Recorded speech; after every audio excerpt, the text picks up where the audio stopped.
ಬ್ಯಾಂಕಾಕ್ನಲ್ಲಿ ಭಾರೀ ಭೂಕಂಪ ಸಂಭವಿಸಿದೆ. ಜನ ಕಂಗಾಲಾಗಿದ್ದಾರೆ. ರಿಕ್ಟರ್ ಮಾಪಕದಲ್ಲಿ 7.7 ತೀವ್ರತೆಯಲ್ಲಿ ಭೂಮಿ ನಡುಗಿದೆ ಎನ್ನುವಂಥ ಡೀಟೇಲ್ ಸಿಗ್ತಾ ಇದೆ.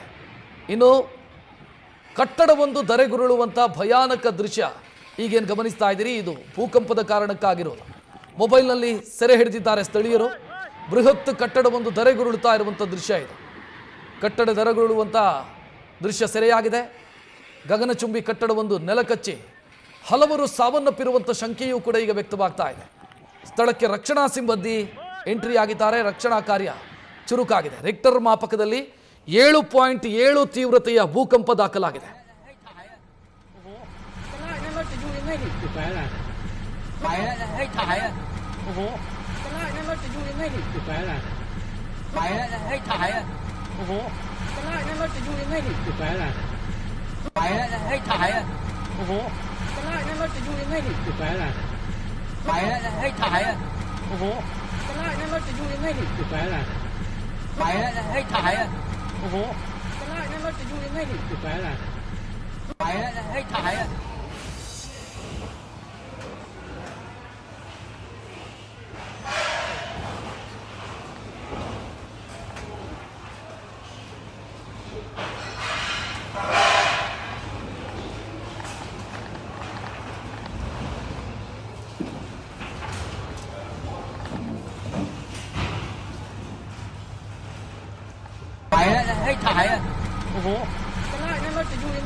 大力表战，危险的。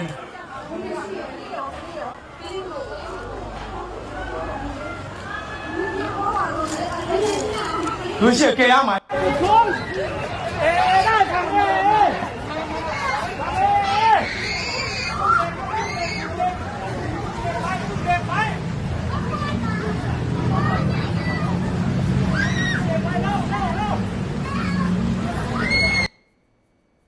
होंगे होंगे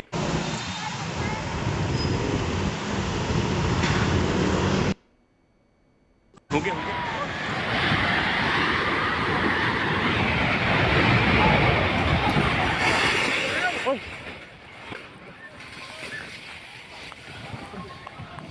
ಹೆಚ್ಚಿನ ಡೀಟೇಲ್ ನೀಡೋದಕ್ಕೆ ನಮ್ಮ ಪ್ರತಿನಿಧಿ ಚಂದ್ರಮೋಹನ್ ಫೋನ್ ಸಂಪರ್ಕದಲ್ಲಿ. ಚಂದ್ರಮೋಹನ್, ದೃಶ್ಯಗಳನ್ನು ಗಮನಿಸ್ತಾ ಇದ್ದೀವಿ.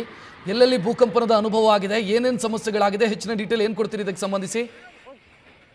ಹೌದು ರಕ್ಷತ್, ಮ್ಯಾನ್ಮಾರು, ಥೈಲ್ಯಾಂಡ್ ಮತ್ತು ಲಾವೋಸ್ ದೇಶಗಳಲ್ಲಿ ಭೂಕಂಪ ಸಂಭವಿಸಿದೆ. ಮುಖ್ಯವಾಗಿ ರಿಕ್ಟರ್ ಮಾಪಕದಲ್ಲಿ 7ಕ್ಕಿಂತ ಹೆಚ್ಚಿನ ತೀವ್ರತೆಯ ಭೂಕಂಪ ಸಂಭವಿಸಿದೆ. ಇದರಿಂದಾಗಿ ಸಾಕಷ್ಟು ಹಾನಿ ಕೂಡ ಈ ದೇಶಗಳಲ್ಲಿ ಆಗಿದೆ.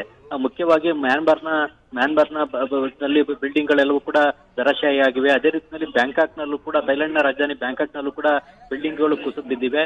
ಮುಖ್ಯವಾಗಿ ಸೆಂಟ್ರಲ್ ಮ್ಯಾನ್ಮಾರ್ನಿಂದ 50 ಕಿಲೋಮೀಟರ್ ಪೂರ್ವ ಭಾಗದ ಮೋನ್ವಾ ಅನ್ನೋ ಒಂದು ಪ್ರದೇಶದಲ್ಲಿ ಎಪಿಕ್ ಸೆಂಟರ್ ದಾಖಲಾಗಿದೆ. ಭೂಮಿಯಿಂದ 10 ಕಿಲೋಮೀಟರ್ ಆಳದಲ್ಲಿ ಭೂಕಂಪ ಸಂಭವಿಸಿದೆ ಅನ್ನುವ ಮಾಹಿತಿ ಈಗ ಲಭ್ಯವಾಗಿದೆ. ಮುಖ್ಯವಾಗಿ ಬ್ಯಾಂಕಾಕ್ನಲ್ಲೂ ಕೂಡ ಭಾರಿ ತೀವ್ರತೆಯ ಭೂಕಂಪ ಸಂಭವಿಸಿದ್ರಿಂದಾಗಿ ಜನರೆಲ್ಲರೂ ಕೂಡ ಕಟ್ಟಡಗಳಿಂದ, ಮನೆಗಳಿಂದ ಹೊರಗಡೆ ಓಡ್ ಬಂದಿದ್ದಾರೆ. ಜೊತೆಗೆ ಈ ಒಂದು ಬ್ಯಾಂಕಾಕ್ ನಗರದಲ್ಲೂ ಕೂಡ ದೊಡ್ಡ ದೊಡ್ಡ ಬಿಲ್ಡಿಂಗ್ ಗಳನ್ನ ಕಟ್ತಾ ಇದ್ರು. ಆ ಬಿಲ್ಡಿಂಗ್ ಗಳೆಲ್ಲವೂ ಕೂಡ ನೆಲಕ್ಕೆ ಕುಸಿದು ಬಿದ್ದಿವೆ. ಇದರಿಂದಾಗಿ ಸಾಕಷ್ಟು ನಷ್ಟ ಈಗ ಬ್ಯಾಂಕಾಕ್ ನಲ್ಲೂ ಕೂಡ ಆಗಿದೆ. ಅದೇ ರೀತಿ ಮ್ಯಾನ್ಮಾರ್ನಲ್ಲೂ ಕೂಡ ದೊಡ್ಡ ದೊಡ್ಡ ಕಟ್ಟಡಗಳೇ ಕುಸಿದು ಬಿದ್ದಿವೆ. ಈಗ ಎಷ್ಟರ ಮಟ್ಟಿಗೆ ಹಾನಿಯಾಗಿದೆ ಏನು ಅನ್ನೋದ್ರ ಬಗ್ಗೆ ಈಗ ನಿಖರವಾದಂತಹ ಮಾಹಿತಿ ಸಿಗ್ಬೇಕಾಗಿದೆ. ಮುಖ್ಯವಾಗಿ ಮ್ಯಾನ್ಮಾರ್ನಲ್ಲಿ ಒಂದರ ಹಿಂದೆ ಒಂದರಂತೆ 2 ಬಾರಿ ಭೂಕಂಪ ಆಗಿದೆ. ಇದನ್ನು ಆಫ್ಟರ್ ಶಾಕ್ ಅಂತ ಕೂಡ ಕರೀತಾರೆ. ಒಂದು ಪ್ರಬಲ ಭೂಕಂಪ ಸಂಭವಿಸಿದ ಬಳಿಕ ಅದೇ ಕಡಿಮೆ ತೀವ್ರತೆಯ ಮತ್ತೊಂದು ಭೂಕಂಪಗಳು ಪದೇ ಪದೇ ಸಂಭವಿಸ್ತಾನೆ ಇರ್ತವೆ. ಆ ರೀತಿಯಾದಂತಹ ಆಫ್ಟರ್ ಶಾಕ್ಗಳು ಮ್ಯಾನ್ಮಾರ್ನಲ್ಲೂ ಕೂಡ ಆಗಿವೆ. ಈಗ ಮುಖ್ಯವಾಗಿ ರಿಕ್ಟರ್ ಮಾಪಕದಲ್ಲಿ 7ಕ್ಕಿಂತ ಹೆಚ್ಚಿನ ತೀವ್ರತೆಯ ಭೂಕಂಪ ಸಂಭವಿಸಿರೋದ್ರಿಂದಾಗಿ ಹೆಚ್ಚಿನ ಹಾನಿಯಾಗಿರುವಂತಹ ಸಾಧ್ಯತೆ ಸಾಧ್ಯತೆ ಕೂಡ ಇದೆ. ಮುಖ್ಯವಾಗಿ ರಿಕ್ಟರ್ ಮಾಪಕದಲ್ಲಿ 6ಕ್ಕಿಂತ ಹೆಚ್ಚಿನ ತೀವ್ರತೆಯ ಭೂಕಂಪ ಸಂಭವಿಸಿದಾಗ ಹೆಚ್ಚಿನ ಹಾನಿ ಸಂಭವಿಸುತ್ತೆ. ಆದ್ರೆ ಇಲ್ಲಿ 7.7ರಷ್ಟು ತೀವ್ರತೆಯ ಭೂಕಂಪ ಸಂಭವಿಸಿದೆ. ಹಾಗಾಗಿ ಇಲ್ಲಿ ಹೆಚ್ಚಿನ ಮಟ್ಟದಲ್ಲಿ ಹಾನಿ ಸಂಭವಿಸಿರ್ತಕ್ಕಂತಹ ಎಲ್ಲಾ ಸಾಧ್ಯತೆಗಳು ಕೂಡ ಇವೆ. ಜೊತೆಗೆ ಈಗಾಗಲೇ ನಾವು ಕೂಡ ಅನೇಕ ಎತ್ತರದ ಕಟ್ಟಡಗಳು ಕೂಡ ಕುಸಿದಿರೋದನ್ನ ನೋಡ್ತಾ ಇದೀವಿ. ಹೀಗಾಗಿ ಕಟ್ಟಡಗಳು ಕುಸಿದಿದ್ದರಿಂದಾಗಿ ಅವುಗಳ ಕೆಳಗಡೆ ಜನ ಸಿಲುಕಾಯ್ಕೊಂಡು ಸಾವನ್ನಪ್ಪಿರ್ತಕ್ಕಂಥ ಸಾಧ್ಯತೆ ಕೂಡ ಇರುತ್ತೆ. ಹೀಗಾಗಿ ಎಷ್ಟರ ಮಟ್ಟಿಗೆ ಹಾನಿಯಾಗಿದೆ ಏನು ಅನ್ನೋದ್ರ ಬಗ್ಗೆ ಅಲ್ಲಿನ ರಕ್ಷಣಾ ತಂಡಗಳ ನಿಖರವಾದಂತಹ ಮಾಹಿತಿಯನ್ನು ನೀಡಬೇಕಾಗುತ್ತೆ. ಈಗ ಮುಖ್ಯವಾಗಿ ಸೆಂಟ್ರಲ್ ಮ್ಯಾನ್ಮಾರ್ನಲ್ಲೇ ಈ ಒಂದು ಭೂಕಂಪದ ಕೇಂದ್ರ ಬಿಂದು ದಾಖಲಾಗಿದೆ. ಭೂಮಿಯ 10 ಕಿಲೋಮೀಟರ್ ಆಳದಲ್ಲಿ ಒಂದು ಪ್ರಬಲವಾದಂತಹ ಭೂಕಂಪ ಸಂಭವಿಸಿದೆ. ಹೀಗಾಗಿ ಹೆಚ್ಚಿನ ಸಾವು ನೋವು ಸಂಭವಿಸಿರ್ತಕ್ಕಂತಹ ಎಲ್ಲಾ ಸಾಧ್ಯತೆಗಳು ಕೂಡ ಇವೆ. ಈಗ ಇದ್ರ ಬಗ್ಗೆ ಈಗ ಅಲ್ಲಿನ ಮ್ಯಾನ್ಮಾರ್ನಲ್ಲಿ ಜೊತೆಗೆ ಲಾವೋಸ್ ಹಾಗೂ ಥೈಲ್ಯಾಂಡ್ ನಲ್ಲೂ ಕೂಡ ಈಗ ರಕ್ಷಣಾ ಕಾರ್ಯಾಚರಣೆಯನ್ನ ನಡೆಸಬೇಕಾಗುತ್ತೆ. ಅವಶೇಷಗಳಡಿ ಜನ ಸಿಲುಕಾಯ್ಕೊಂಡಿದ್ದೀರಾ ಹೇಗೆ ಮತ್ತು ಯಾರಾದ್ರೂ ಸಾವನ್ನಪ್ಪಿದಾರಾ ಹೇಗೆ ಅನ್ನೋದ್ರ ಬಗ್ಗೆ ಈಗ ಪರಿಶೀಲನೆಯನ್ನ ನಡೆಸಬೇಕಾಗಿದೆ. Rakshath, thank you Chandramohan. News First ನಿರ್ಭೀತಿಯಿಂದ ನಿಮ್ಮ ಪರವಾಗಿ.